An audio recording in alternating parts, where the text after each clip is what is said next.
First up on our show is Jenevy Sims, the People Connector, CEO and branding strategist of the Evolve firm. Welcome back to the show.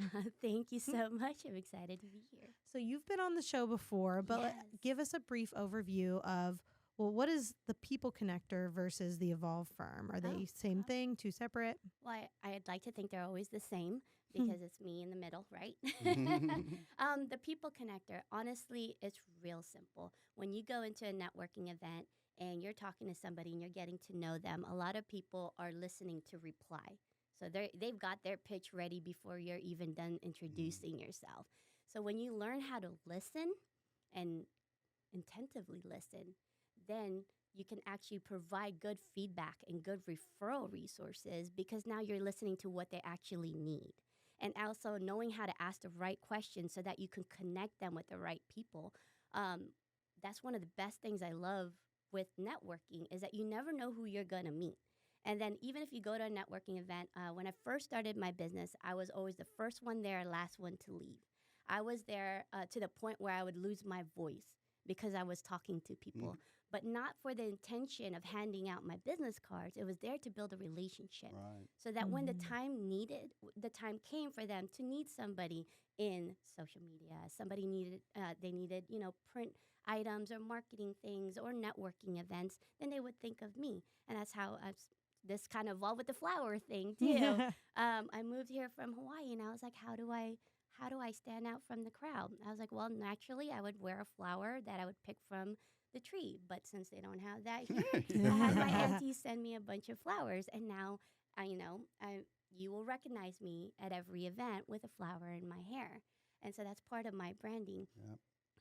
But the part when you're listening to somebody and listening to the story of how they got to where they are, even if it's as simple as showing up to the event, they're like, you know what, we had a long day. I didn't even want to be here. Oh, great. Well, how did you even hear about this event? And then just start plugging that in, and that creates a conversation which opens up to opportunities for referrals. So that's how the People Connector kind of comes into play. And the Evolve firm is simple. We're a visual communications brand that helps entrepreneurs with their business. Everything, that they have envisioned in their minds, we create into something tangible. Love that. And how you've been in business for 14 years. How many of those years have been really networking focused? From the beginning. From the beginning. And it's still to this point where, I have people going out for me now, networking on the business side, but networking now is more of building San Antonio with the resources that we have. So if I know that somebody's struggling in their business and they need accountability and they need a coach, I'm going to refer them to you. All these things that come into mind, especially with our nonprofits. And that's how I met Howie. Just being partnered up with the right people. Let's say there's an opportunity for a gala coming up. It's not just to attend the gala and have a good time, but to listen to the purpose, listen to the stories, and getting to meet those people. When I went to the Ferrari Kid Gala that you hosted, I was in tears because not only did I hear the stories from the moms who lost their kids, but when I went to the restroom, I met one of the mamas there, and we sat and we cried together from one mother to another, knowing the struggle that she had to go through. And it's not a simple answer. How did you get through it? I mean, that's a loaded question for a mother who lost a child. That's not the right question to ask at that moment. So I just held her hand and I said, I want to thank you for the courage to tell us what happened, because that can't be easy. And she just cried, and we just sat there and cried. Those are things that makes life worth living. That's why I do what I do, because when you get to hear those stories and you say, you know what, I have the resources that I can connect you to someone that can help with that, then I've done my purpose. And you know what else it does? It gives you the sense of knowing that you really have no real right to complain about anything. Not that your partner took two of your biggest clients and all that, because in comparison, that is so minor compared to, say, losing a child. That's one of the things I've gained from working with kids battling cancer, kids with disabilities. It's, what right do I have to complain about anything? You know? And if you think about it, most of the things we deal with are first world problems. You know, so I like joking around about it, but it's true. You know, I tell myself all the time, oh, one of the cars, the tire's low, take another car. That's it. Done. Right. Then you have to call somebody. Stepping back and just take a worldly view. I in college I had stage 4 cancer, Hodgkin's disease. Wow, in college. 19 years old. Yeah. So even then, years later, it's still, when I went through my issues with ex-employees, it still hurt. But a lot of times, taking a step back, going, this is nothing. It's a blip compared to what So I get it. Yeah. Well, and that's the thing. You've built your business up to a point where you can now focus in on that higher purpose, because money does a lot of things. It helps us survive. But once you have enough of it, where does your focus go? And I think a lot of new entrepreneurs get lost in that. They just want to make the money. And it's important when you don't have a lot of it. But when you do have enough of it and you've built yourself to where you have the time freedom, what are you going to focus that time and energy on? So you used a phrase, productive perseverance. Tell us a little bit about that. Yeah, absolutely. Like I said, with the things that happened with my partner, again, ultimately the decision was mine. Am I going to quit or am I going to keep going? After 14 years of business, I had to get in that mindset of stop being ashamed of my failure, because it did feel like a failure. And I mean, with everybody who knows who I am and knows the things that I've done, to me, this was a huge setback. How do I tell people what happened? So again, this is one of the first few times that I'm saying it more in a larger platform other than my circle of friends. But what I wanted was my success to speak for me. I wanted to build in silence. And one of the amazing things that happened, and I don't think I even got to share it with, I didn't share it with you, Heather, but I didn't share it with you, Howie. When everything happened with COVID, they had a lot of business grants that came up. And working with my incredible CPA, Yoke Tax, they helped me put my forms together for that grant. And within a couple of weeks, I got a $50,000 small business grant. Wow. And the things that I'm doing with it and I'm building right now are going to be incredible. So we're building those things in silence. But the things that I had to remember was that in the times that I felt helpless, I had to find ways to be helpful. And that's when I plugged myself in with more nonprofits. The things that we do with business professionals of San Antonio is taking the city by the storm. I mean, we have business professionals coming together, not just to pass out the cards, but to build relationships. The things that I practice, we're putting out for all entrepreneurs out there and to lead by example.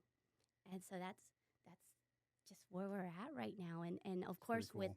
with Empowerment in the 210, that's a podcast that just kind of evolved, and where we get to bring highly influential people in our city in the 210 and bring them in this podcast and talk about how they got to where they are and how they're influencing our city.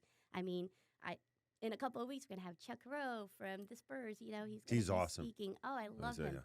We just had Scott Maloof, and then we had Scott Mike Maloof Anthony is actually chairing Ferrari Kid this year. Ferrari Kid, I saw that. Yeah. Yes. So, that's when I know that I'm on the right path. Yeah. When I've got people like that all in a circle coming together. And that kind of gets me out of thinking about myself, thinking about what happened to me and how hurt I am. And then they help me open my eyes and look, there's more to do. You're not done. Had that not happened, you don't know where you might be today and what your outlook might be, and this perseverance may not have come out. I look at, it's easy to connect dots looking back. Very hard to predict the future. But looking back, you can kind of connect the dots.